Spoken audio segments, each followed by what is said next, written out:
सार नाम पूर्ण सतगुरु से प्राप्त होता है। किससे प्राप्त होता है? पूर्ण सतगुरु से।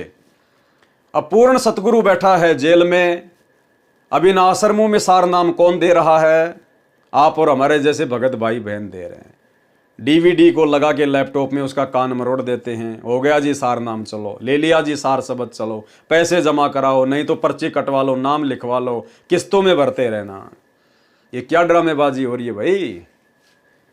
सार नाम पूर्ण सतगुरु से प्राप्त होता है।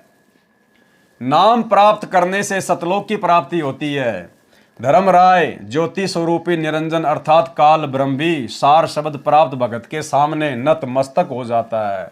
जबकि इनके तो आए दिन अकाल मौत हो रही है, आए दिन काल कान पकड़ पकड़ के ले जा रहा है। अरे इन आश्रमों में आते जाते समय भक्तों की एक्सीडेंट में अकाल मौत हो रही है, शर्म की बात है ये। अरे आप परमात्मा के लिए जा रहे हो भाई, मौत कैसे हो जाएगी आपकी अगर आप अपने गुरु के प्रति समर्पित हैं और मर्यादा में हैं तो। आपको काल हाथ भी नहीं लगा सकता। धनाना आश्रम अभी तो बना भी नहीं, और 4-5 तो वहां पर मर चुके हैं भगत अकाल मौत, ट्रैक्टर के नीचे दब के सेवा करते करते। क्यों? भगवान बहरा है, अंधा है, भगवान को पता नहीं क्या? लेकिन सब मनमाना आचरण हो रहा है, सब मनमाना आचरण। गुरु के नाम की आड़ में धार्मिक धंधे खड़े किए जा रहे हैं, तो परमात्मा क्यों सामने आएगा, क्यों बचाएगा? अन्यथा साध संगति से जुड़े हुए भाई बहनों को देखो, अगर किसी का उंगली का नाखून भी उतर रहा हो तो भाई परमात्मा तो हमारे साथ में है, बाकी तो अपने अपने संस्कार से सारे काम हो रहे हैं। ज्योति स्वरूपी निरंजन अर्थात काल ब्रह्म भी सार शब्द प्राप्त भगत के सामने नतमस्तक हो जाता है। सार शब्द की शक्ति के सामने काल ब्रह्म टिक नहीं पाता, क्योंकि सार शब्द विदेह परमेश्वर कबीर जी का है। क्योंकि सार शब्द किसका है? विदेह स्वरूप कबीर परमेश्वर का है, और कबीर परमेश्वर खुद ही विदेह हैं। हम हैं शब्द, शब्द हम माही, हमसे भिन्न और कछु नहीं। यानी विदेह परमात्मा सतगुरु रामपाल जी खुद ही सार शब्द हैं, और उनका ध्यान करना, उनका चिंतन मनन करना, उनको परमेश्वर मान के मर्यादाओं में रह के भक्ति करना, ये उनका सुमरण है।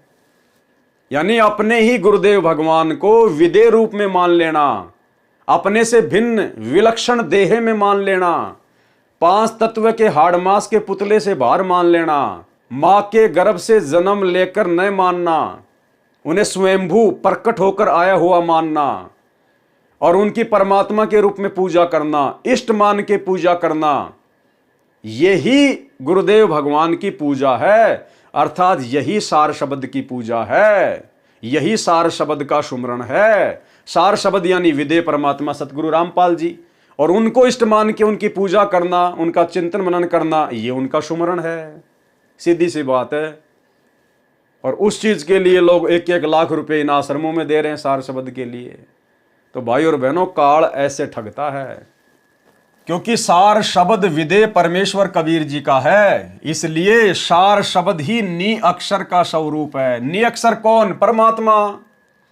इसलिए सार शब्द ही नी अक्षर का स्वरूप है। यह सार नाम विदेह नाम अनूप यानी अद्भुत है।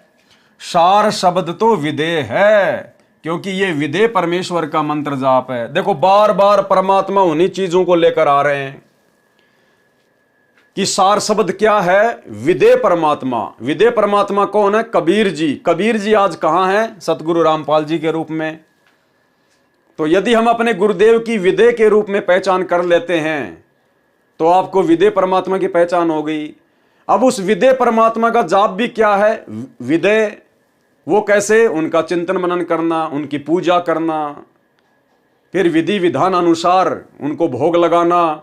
अन्यथा गीता अध्याय 3 श्लोक नंबर 13 में क्यों लिखा है कि परमात्मा को भोग लगाए बिना जो लोग अन्न पकाते हैं तो पाप खाते हैं। और अगर हम भी भोग नहीं लगाएंगे तो दुनिया तो क्या भोग लगाएगी? दुनिया को तो पता ही क्या है, फिर लिखा क्यों वो श्लोक?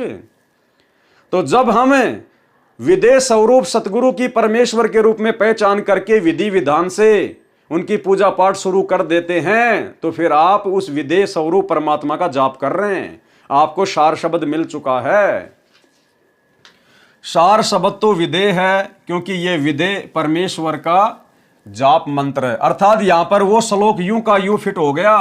हम हैं सबद सबद हम माही, और हमसे भिन्न और कछु नाही। सार सबद तो विदे है, क्योंकि ये विदे परमेश्वर का जाप मंत्र है।